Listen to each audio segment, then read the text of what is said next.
Greetings, adventurers. You're listening to The Quiet Journeys of Professor Atwood with me, Professor Atwood.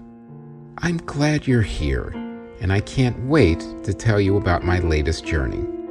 Don't worry, it's a safe space. I'll handle all the danger for you.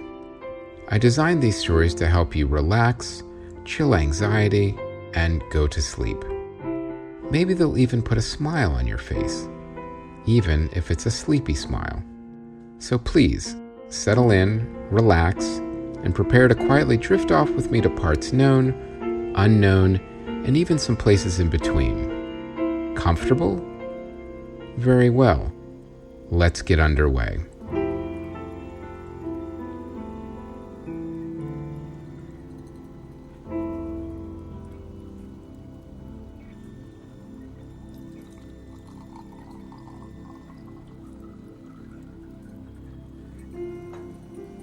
Good evening, adventurers. I hope you're doing well.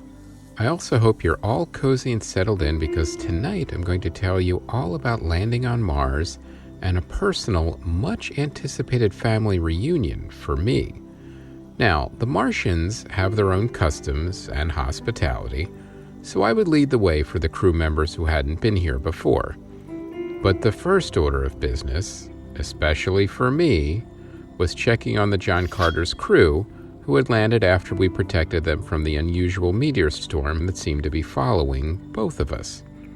We had landed next to them and were about to disembark.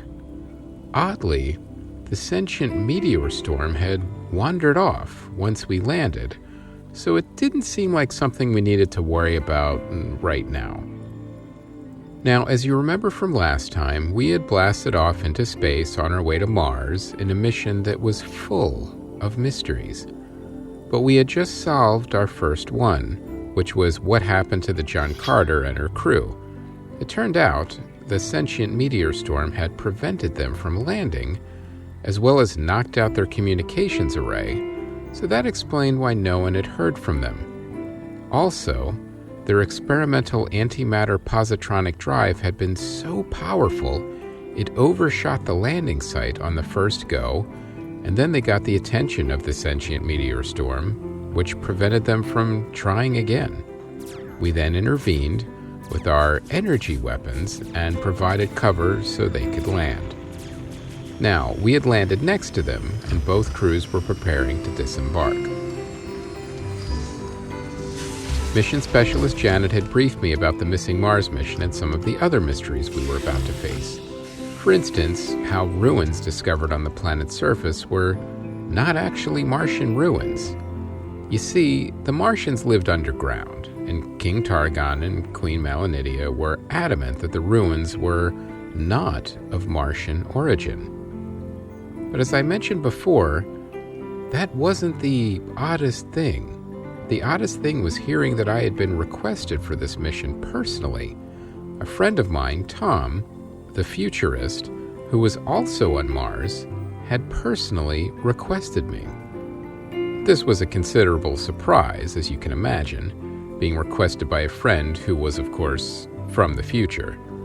I mean, that made him such an effective futurist, sure. So things were getting odd and complicated, but I was hoping we could unravel these mysteries and see how they all fit together in due time. But first, we needed to disembark, and I will tell you all about that in a moment. But for now, I want to talk to you about a few things. I wanted to mention again a note about our stories. They're designed for you to drift in and out of, and while yes, I do like to tell you a full story every episode, drifting in and out or falling completely asleep is factored into the equation. You can pick things up anywhere. That's why I do story recaps at the beginning. You might have your favorites that you might want to go back to. And if you're here awake, hanging on every word, well, like I said, I'm flattered. And we try to add additional flourishes and flavor in there just for you. So by all means, enjoy the show any way you wish. It's designed that way. No rules and no pressure, adventurers. Now, there is something I definitely want to mention, and this one is time-sensitive, as it's almost over. Our White Cat Entertainment colleague, Chris Mancini, has his new graphic novel, Long Ago and Far Away 2, over at Kickstarter, and the campaign is ending in a few days. You can just go to Kickstarter and search for it, or go to whitecatentertainment.com and click through from the homepage. I think you guys will really enjoy it. It's a fantasy comedy, kind of like a mix between Narnia and Clerks, but with kind of slacker guys going through the wardrobe instead of British school children. It's a direct sequel to Long Gone Far Away. And don't worry if you haven't read the first one. That's also available during the campaign as an add-on or a catch-up tier, they're called. So you could pick that up as well. Now, here's what it's about. Hold on, Chris sent me something. It's on the sheet. As a result of our hero Jason's adventure with the Witch Queen, he now has a son. And since time passes differently in Elvenwood, the son, Lord Stone, is about 20 years older than Jason. Lord Stone also seems to have the entire sect of northern necromancers after him due to him stealing their sacred blood dagger for mead money. They're powerful, quite angry, and they're laying waste to Elvenwood to get to him, raising the dead as they go. Nexus could not protect him, so she sent him to Jason in his world to save his life. But now Jason has to return once again to Elvenwood to deal with the deadly northern necromancers, a horde of undead, coveted artifacts, and keeping a tenuous alliance between the elves and the Witch Queen intact. He has to do this while dealing with the most difficult adventure of all, fatherhood. I've seen some of it already, and it is exciting and fun, so please don't miss it. Go over to Kickstarter and support the project right away. And like I said, you can get caught up on Volume 1 too. That's available as well, along with some other add-ons if you missed Rise of the Kung Fu Dragon Master or any of the other White Cat Entertainment books or products. Now, I know it's ironic to say this, but please don't sleep on this. The campaign ends in a few days on October 22nd, and it's an all-or-nothing thing, so let's make Chris Mancini happy and make sure we support it and get him to the goal, because it needs your support ASAP, and these Kickstarters or crowdfunding, they can be tough. They are definitely nail-biters. They usually go up until the end, and we need to make sure it funds so then another great White Cat Entertainment product can enter the world. So thank you, adventurers. All right. Now, let's get back to the story. And I'll be honest, I could barely contain my excitement. The John Carter was right in front of us, and I was about to see my son again. We all hurriedly put on our spacesuits, and Dolores, our security officer/mercenary, of course insisted on going first, despite the fact that there was no real danger. I mean, I doubted even if the meteor storm was going to return. Only Flight Commander Barry and Flight Engineer Kara would stay on the Journeyman for now, but I would send for them after we were settled on Mars. For everyone else, such as Bradley, Dolores, Aaron, our medic, Stephen, not Steve, our linguistics officer, and mission specialist Janet, it was time for a spacewalk. Oh, and I almost forgot that also included space chef Jillian. Now, interestingly, food is an important component in Martian welcomes, and a chef was a revered vocation. Plus, I think she would get a kick out of it. Anyway, soon we were all suited up and made our way out the airlock onto the surface of Mars. Interestingly, and I have mentioned this before, the name for walking outside your ship is extravehicular activity, or EVA. In other words, it's any activity done by an astronaut in outer space outside a spacecraft. In the absence of a breathable Earth-like atmosphere, the astronaut is completely reliant on a spacesuit for environmental support. EVA includes spacewalks and lunar or planetary surface exploration, commonly known from 1969 to 1972 as moonwalks. EVAs have been conducted by the Soviet Union, Russia, the United States, Canada, the European Space Agency, and China. On March 18, 1965, Alexei Leonov became the first human to perform a spacewalk, exiting the Voskhod 2 capsule for 12 minutes and 9 seconds.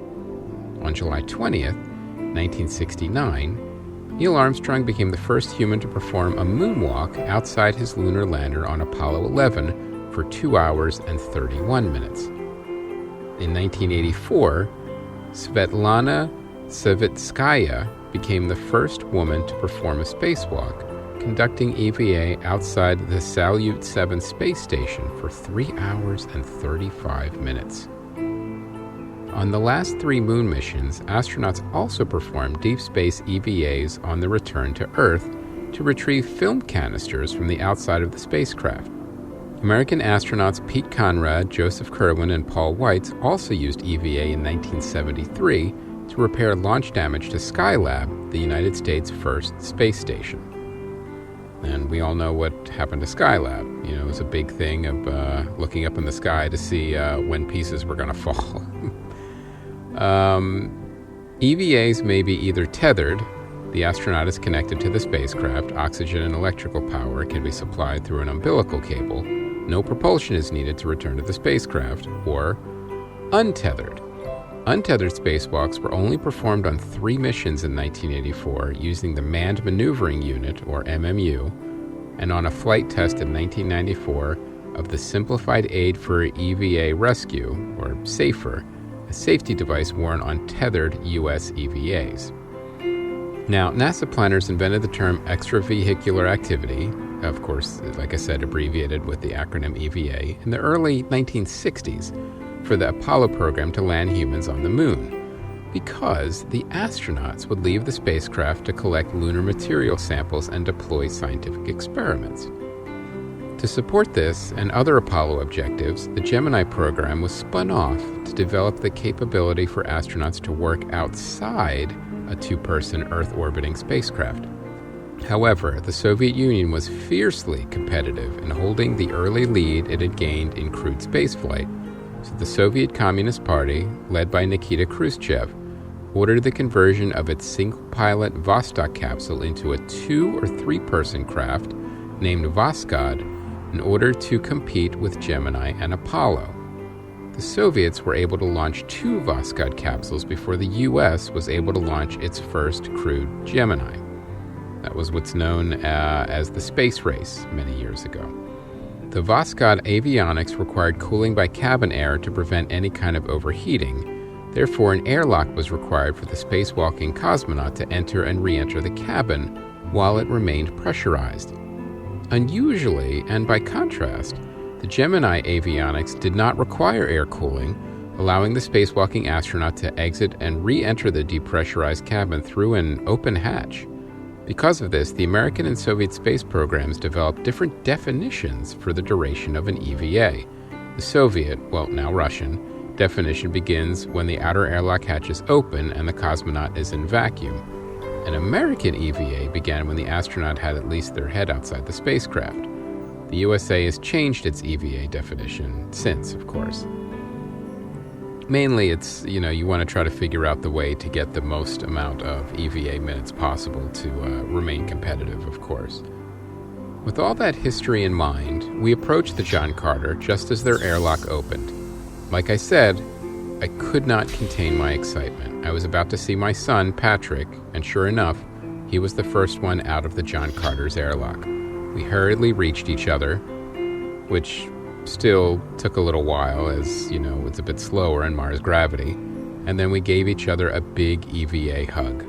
I saw he had a tear in his eye, as did I, and he just said, "Professor Atwood, I presume?" Kind of an in-joke that he, Bradley, and myself all share when we're meeting up with each other on the field of adventure. I said, "It's good to see you, son, but a proper reunion would have to wait." We needed to get to the Mars underground, and I could see the other crew members exiting the John Carter as well. It was a smaller ship with a smaller crew, and there were only 2 other members, their flight engineer, Brian, with a Y, and a linguist, Daryl, also with a Y, but I'm not sure why he felt the need to emphasize that. But again, linguists have their own quirks, so while it was a bit unorthodox, it didn't really surprise me. While my son was the ranking NASA officer, he deferred to me to lead the mission to the Mars underground, as I had the most experience. Interestingly, there wasn't much to do at this point except, wait for the elevator. Martian culture has a bit of an emphasis on doing things on your own, so there was no guide or ambassador to greet us. But we were at the correct location for the landing zone, so I knew we were near a Martian surface access point. They were obviously camouflaged and locked, due to our intrusive probes, But I was sure we were being monitored by Martian Command, and they were sending the elevator and remotely unlocking the access hatch. Sure enough, shortly a soft hiss and click sounded, and a concealed access hatch swung up. I heard the whir of the machinery as the elevator began its climb to the surface. Bradley asked about exploring the ruins, and while I was eager to do so as well, it wasn't the first priority right now. After finding the John Carter, we needed to make contact with the Martian royalty, the Martian Parliament, and of course I needed to meet with Tom the Futurist to find out what the heck he was doing on Mars. As we waited for the elevator, I thought about Mars and the Martians. I thought about what I had written in my journal about them. The truth was, only a few of us on the crew had seen a Martian before, and I knew there would be some adjustments there. The first question everyone always has is, what do they look like? People tend to have fantastical images of Martians, from everything to women in bikinis, thank you old B movies, to monsters hell-bent on conquest driving giant tripods. Neither is remotely accurate, obviously. Well, unless you count the Royal Infinity Pool, but it's not like the Martians just walk around in bathing suits all day long. Except for one day a year on Royal Tagnog Appreciation Day, but that's a whole thing I can't really get into right now. The truth is, Martians had a similar evolution to our own, and since they lived underground, they were a bit shorter but smiled more. Their physiology is very similar to ours, but with one extra finger and toe on each hand and foot. However, the most striking thing is their bright red skin color, which they are very sensitive about, and references to the red planet or any mention of anything red is most likely going to be taken the wrong way, so it's best not to mention the color red at all. Not even if there's a red alert. If there is a problem, we have to say purple alert when we're on Mars, and while it doesn't necessarily carry the same urgency, I told the crew to treat it like it did. Now, here's a little forward-facing history. As you've been taught in school, the possibility of life on Mars is a subject of interest in astrobiology due to the planet's proximity and similarities to Earth. To date, no proof of past or present life has been found on Mars. Again, this is the forward-facing info. Obviously, the Martians would disagree, but it's important to know the cover stories as well as the history. Cumulative evidence suggests that during the ancient Noachian time period, the surface environment of Mars had liquid water and may have been habitable for microorganisms, but habitable conditions do not necessarily indicate life. Now, Martian life was happening underground, so the Martians didn't really care all too much about what was happening on the surface. Occasionally, they would use the surface access hatch to explore and spread their legs, until a job was created to distract and fool our curious Earth probes from finding anything interesting. As I said before, we have an agreement about that, as the general Earth population is not quite ready to hear about life on Mars just yet. Scientific searches for evidence of life began in the 19th century and continue today via telescopic investigations and deployed probes, searching for water, chemical biosignatures in the soil and rocks at the planet's surface, and biomarker gases in the atmosphere. And of course, there's the secret Mars missions. Mars is of particular interest for the study of the origins of life because of its similarity to the early Earth. This is especially true since Mars has a cold climate and lacks plate tectonics or continental drift, so it has remained almost unchanged since the end of the Hesperian period.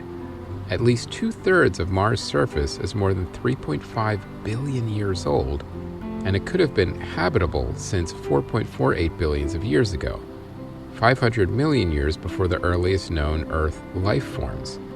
Mars may thus hold the best record of the prebiotic conditions leading to life, even if life does not or has never existed there.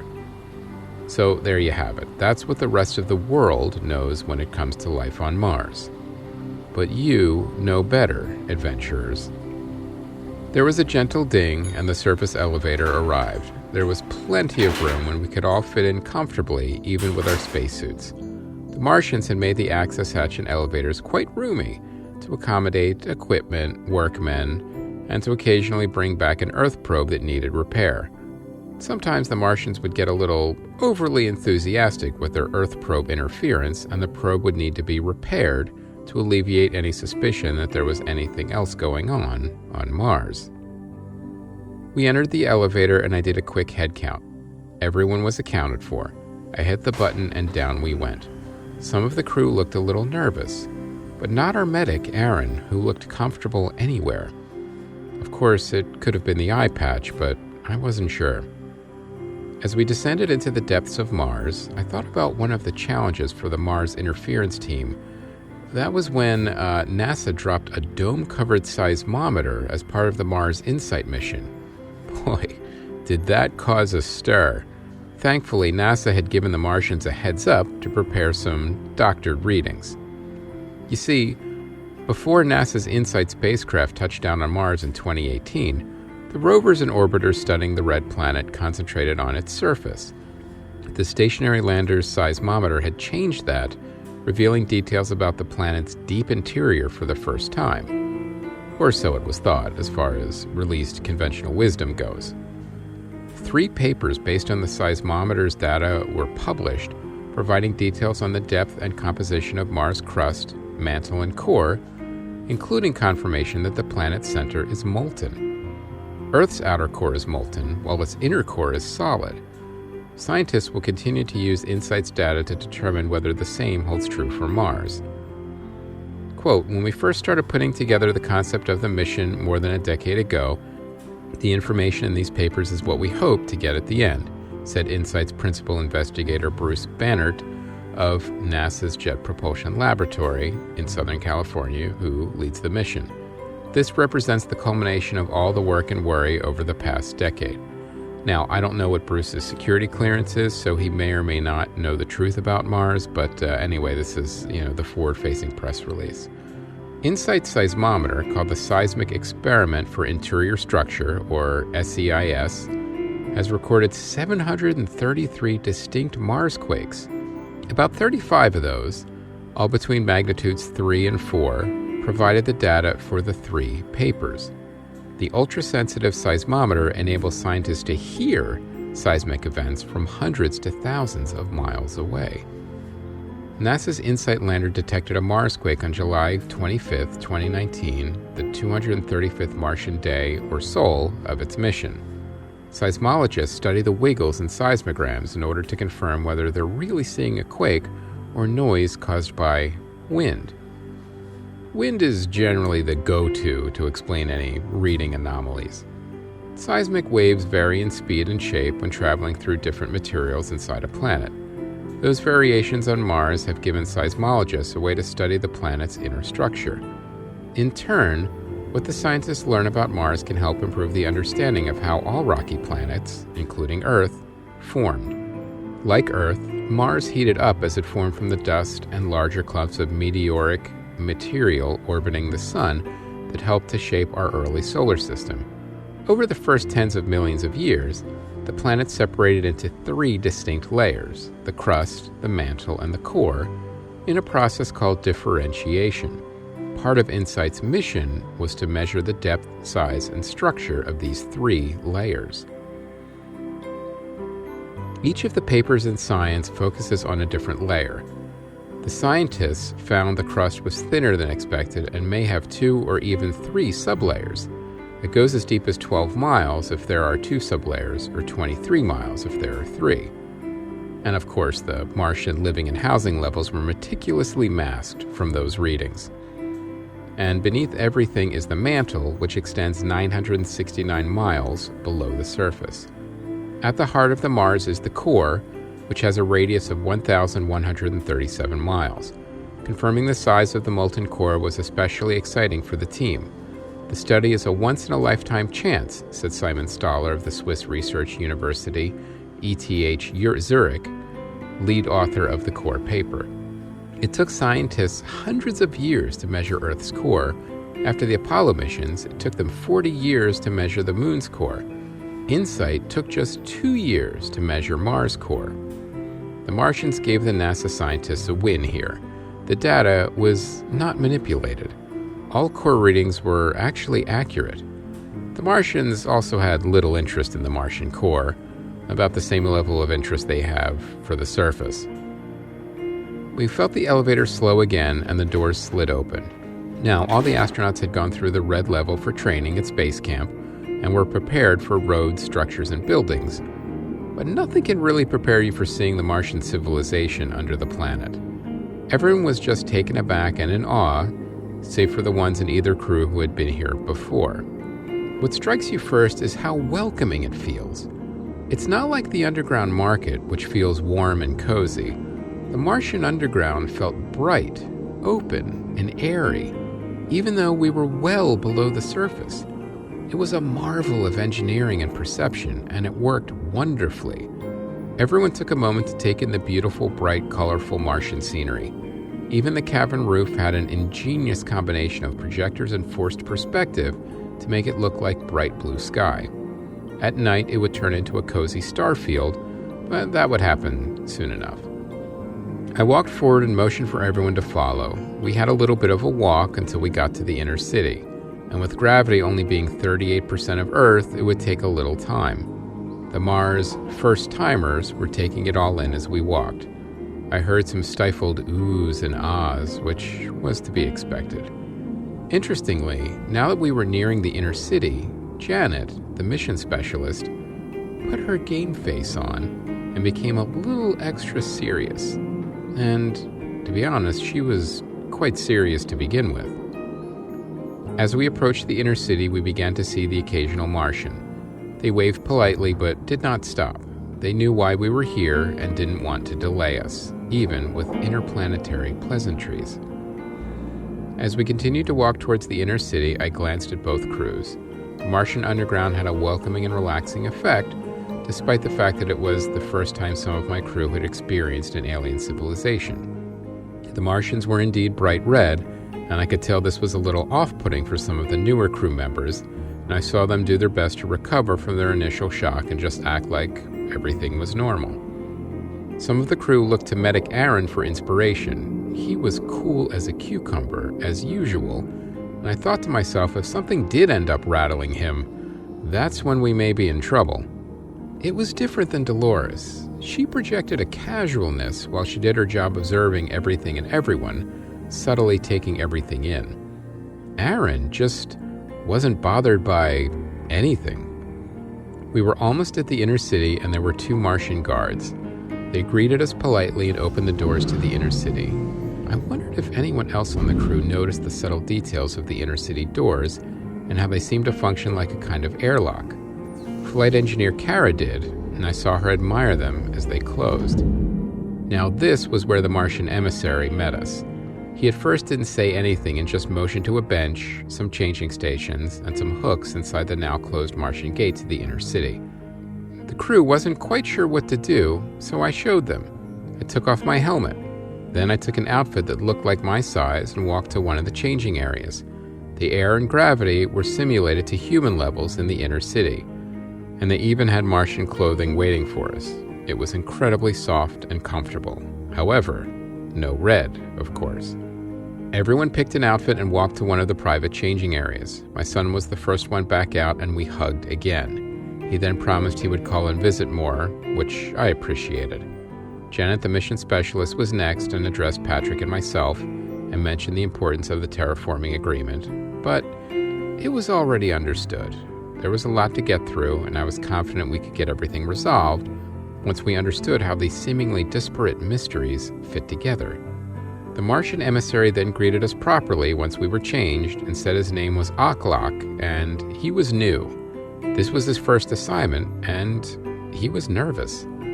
All he had to do was walk us to the throne room, correct? He said yes, and he had been practicing.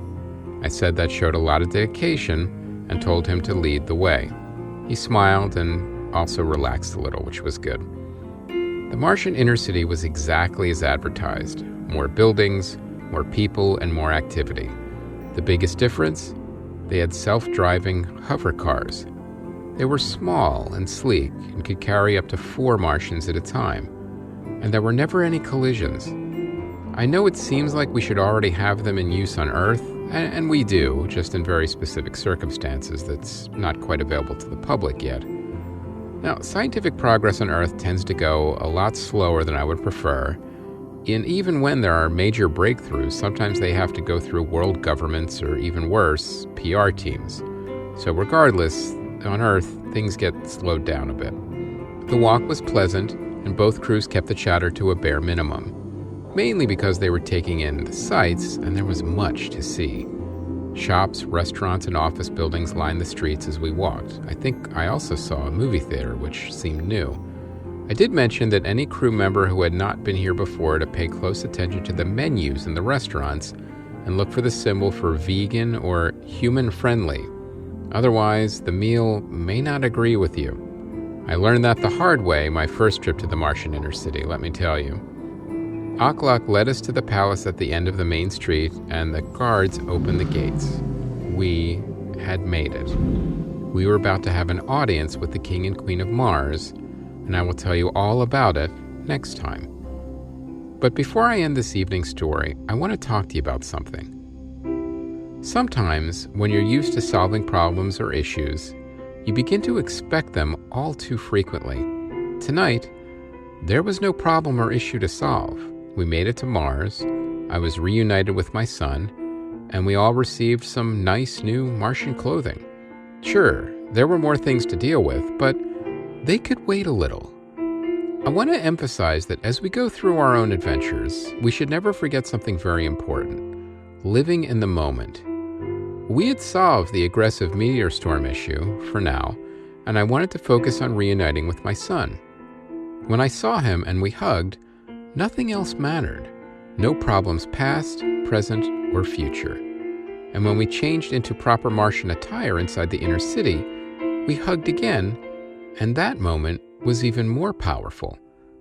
What I'm saying is, there's always going to be a problem down the road, so no need to obsess over it. Live in the moment and cherish those moments with loved ones and friends.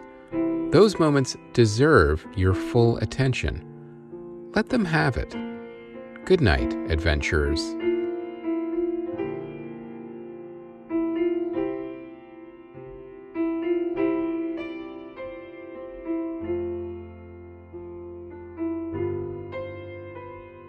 The Quiet Journeys of Professor Atwood was created, written, and performed by Chris Mancini and produced by White Cat Entertainment. It is a work of fiction. Maybe. Music and sound design by Ron Tansky at rontanskymusic.com. For more info and merchandise, including t-shirts, mugs, and blankets, go to whitecatentertainment.com.